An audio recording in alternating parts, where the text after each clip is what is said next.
last film, right? Congrats on the new everything. You have three different things going on right now, but congrats on Michael. Oh, thank you. What kind of, does it cover specific parts of his life? Or? It covers, you know, from the Gary, Indiana years. Yeah.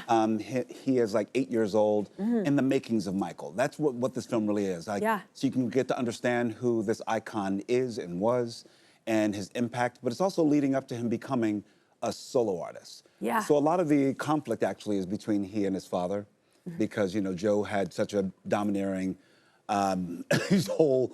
he surrounded Michael in every single way, and his family. So it's about Michael finally becoming himself. And that's when you get into these other iconic albums and stuff like that. Off the Wall. Yeah, Off the Wall, Thriller, you name it. He becomes the Michael, that superstar. This is a polarizing character. Like, this is like people, this is a complicated man you're playing. Yeah, I sort of run towards the complicated men, because I feel like I want to find out Joe Jackson, what he cared about and why he cared about things in the way he did. So for me, I'm looking at him and just trying to find a complex human being, find his humanity, find out what makes him hurt, what makes him, you know, strong or really, you know, formidable. So I'm looking for all of that stuff. So that's what I did with him. You know? Yeah.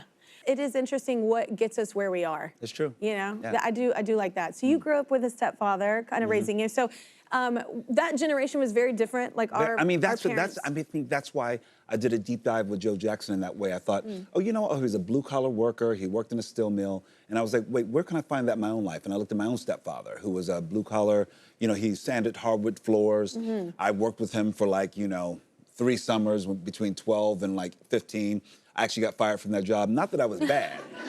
Not that I was bad, but it was actually a good reason. He was like, oh, you don't want to do this work. It's backbreaking work. You know, I'm sanding these floors. But I'm like, yeah, but you make everything so beautiful. I mean, look at these floors. They're beautiful. Yeah. And somebody has to do that. Yeah. But he was like, you know what?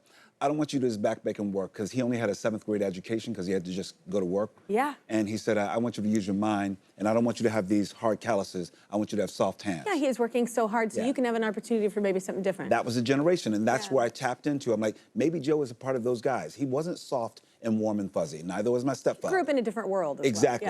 Well. Yeah, they depended on the wife to do the nurturing and have the softness. But I always look back now and I'm like, oh man, he was tough on me, but he was doing everything he could to make sure that I was a good citizen, I had a good education, and I was a man of my word and had a great work ethic. And so I look back and I'm like, yeah, he was a tough dude, but I appreciate him because he made me the man who I am. Yeah, respecting the opportunities, that are afforded from all their hard work as well. Absolutely. Absolutely. That was a look at his new film, Michael, in which he plays Michael Jackson's father, Joseph. It's only one of 3 projects Colman has out soon because he likes to work. But I do want to talk about this because y'all cover many decades in this. So there's a lot of like retro fashion. Was there one you loved most? You know what? I like the, let's see, for the Jacksons, I love sort of the Victory Tour Jacksons, because that's when they were like really like, they were hot and sexy and wearing, you know, everything was like, you know, parachute pants and off to the side. I remember suddenly they were like, wait, what? What are they doing? Yeah.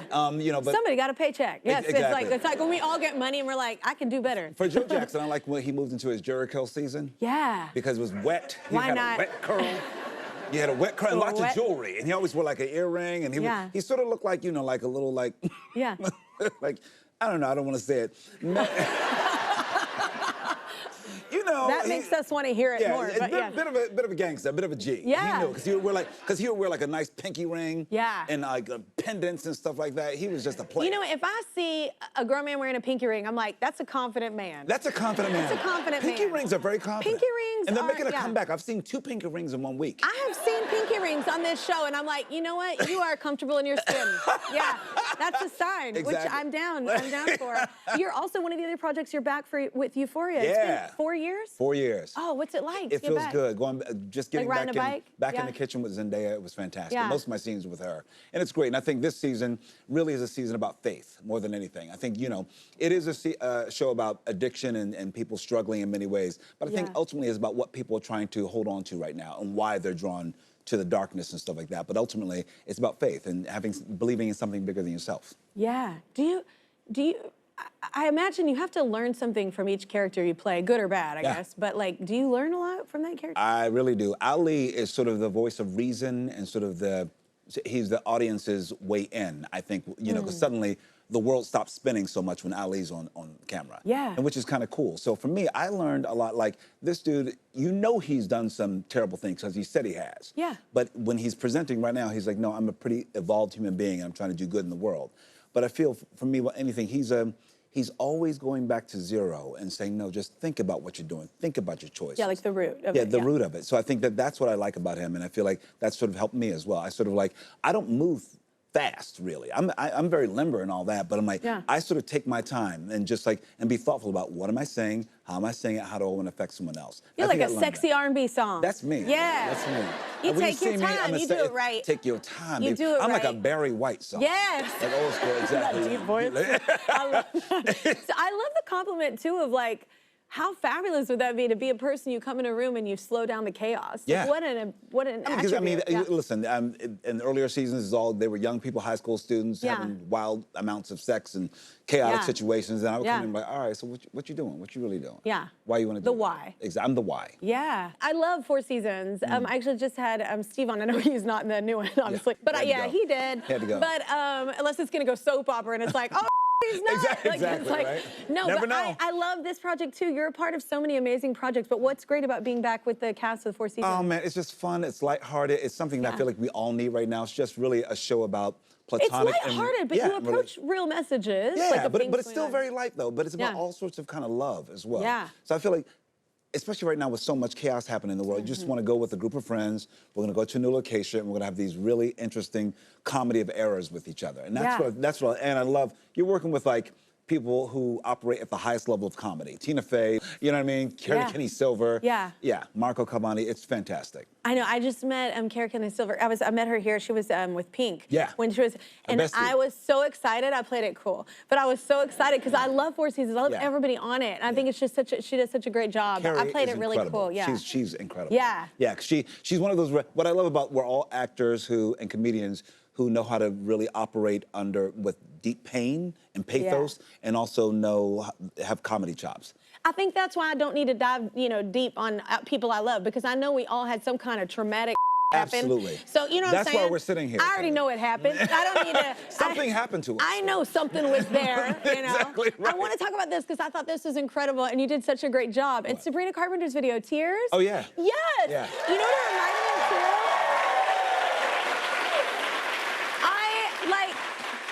Props. Look, it's like the world is different. Like the industry doesn't. It doesn't run and operate behind the scenes as it used to whenever I entered the industry. This is like one of those old school videos. It's an old school. You're pulling the actors in. It's like a whole storytelling. How fun was that? Sabrina invited me to do it, and she said, I want to play with you. I have this idea of this sort of Rocky Horror world. And I was like, bring it. And she was like, is it okay if we put you in drag? I said, put me in all the drag. Yeah.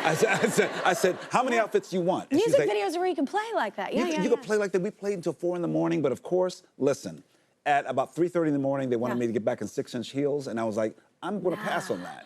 Yeah. So there's one scene that always tickles me because we're coming out this big dance break, and if you really look, I'm wearing flat man shoes. Yeah. I was like, I'm that drag queen that takes off at like 3:30. Yeah, you said 4 a.m. and I was like, we are different. Yeah, I'm exactly. like, we're gonna have to rap before. I have like rules now. I'm in my 40s, and I'm like, oh no, we gotta be rap. When is your cutoff of rap? I'm gonna be real with you. I will not go past 11. 11? And usually I want to go, and I'll start earlier because I'm older. Right. I'm like that Denny. I'm getting moons over my hammy at Denny's. You know what I'm saying? I'm getting some kind of special. I'm coming in hot at 6 p.m. for dinner. I'm like, because no one's there. It's not so loud. I love a 5:30 hear who I'm dinner. talking to. At some point, it makes sense. I love a 5:30 reservation. They're like, when do you want to go to dinner? My band and I. And I'm like, when does it open? That's it. But 5:30, I'll be there. I'm in bed by 8:30. Yes, exactly. I'm not about that life anymore. I got kids too, so it's like I don't have time for that. Isn't it surprising though that you're about that life now? And I love it. It's good. I don't feel old. I feel experienced. Amen. You know? Yeah. I've had enough experience to go. No. We all have random photos on our phones, some that might not be great, but still remind us of some great moments, rather. It's time to flip, though, through some of Colman's own pics and get some behind the stories behind them. Here we go. This is called Photo Dump. Photo Dump! Yes! What? That is a nasty band. They are so good. Nasty. I know.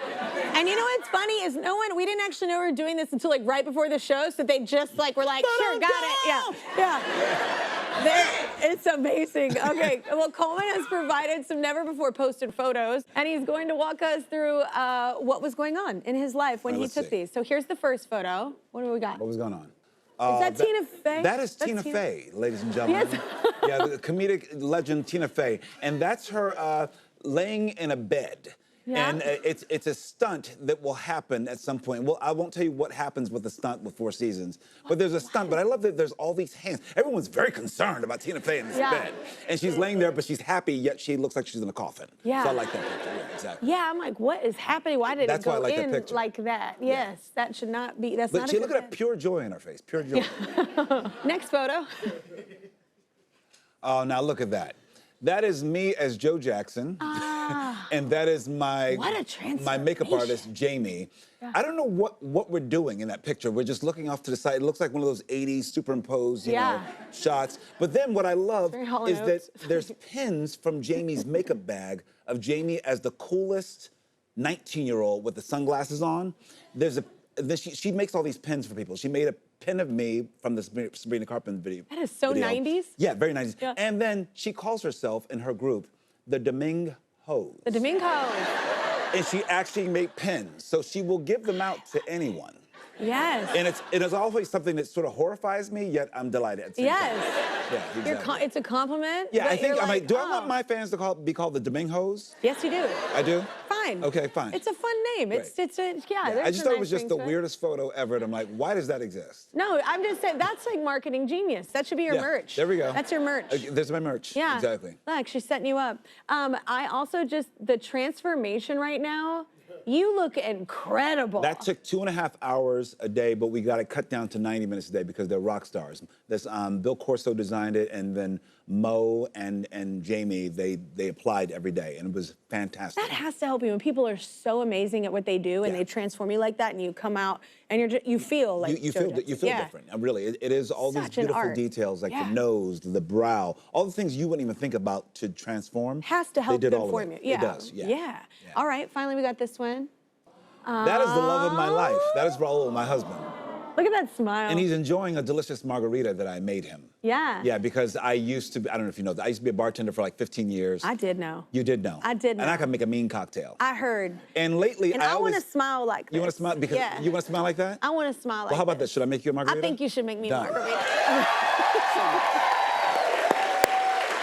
I was like, I want to smile. Make me smile. Well, I'm going to make you smile. Okay. I'm going to make you smile. Because, all right, it's been such a chilly winter in New York. Yeah, warm it up. And we're in spring now. Warm it up. And I'm going to warm it up. And I'm going to get you to summer right now. We're going to make a margarita, okay? You always got to just have some ice in here. Okay. Ice it up. Very simple, you guys, because it's like fresh ingredients. Here's tequila already measured for 2 people. Bam. You know, I use something delicious like a Don Julio or something. Yeah, but use what you want. Yeah. All right, and then I'll use some agave. Yeah. And we'll just make it a little sweet, right? Yeah. It's a little sweet. Sweeten you like it it sweet up. or sweet? Wait. I like it. I mean, I like it all right. I can do everything to count. Yeah. I do things I can do a 4 count. I'm more concerned with the amount of the alcohol. You're like, double it up. Get me there, Okay, I'm gonna get you there. Exactly. I got some Cointreau here, Make me a Domingo. And I got some fresh lime juice here. And we'll just, usually I measure everything, but I'm just doing it by sight right now. Yeah. And instinct and how. Yeah. You're an instinct. You're an actor. How lovely you want to be right now. In fact, I want to feel warm. Now I'm going to shake this baby. Shake it. Here we shake it. Shake it. Shake it. Shake it. Okay. And then we're going to pour this baby. I'm very excited. You pour it over ice, but I like mine straight up. Me too. I don't like because the ice melts and ruins it. It's going to melt and it's going to get ruin rid of the tequila. Chemistry. Yeah. Exactly. Yeah. And then we're just going to toast because you know what? This toast is, I want to toast you because I have loved coming on this show. Aww. I love every crew member that comes here. They're lovely. You have people who are lovely. They work hard. You've done such a supreme job. Thanks. I have loved being on this show. Thank you. And I thank you. Congratulations to you. Thank you. All right.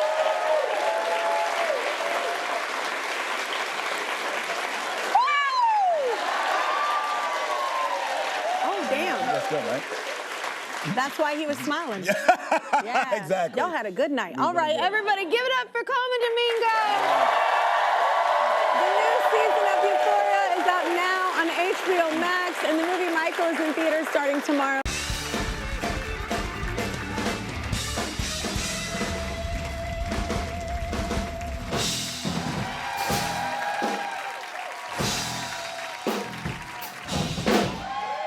Thank you guys so much.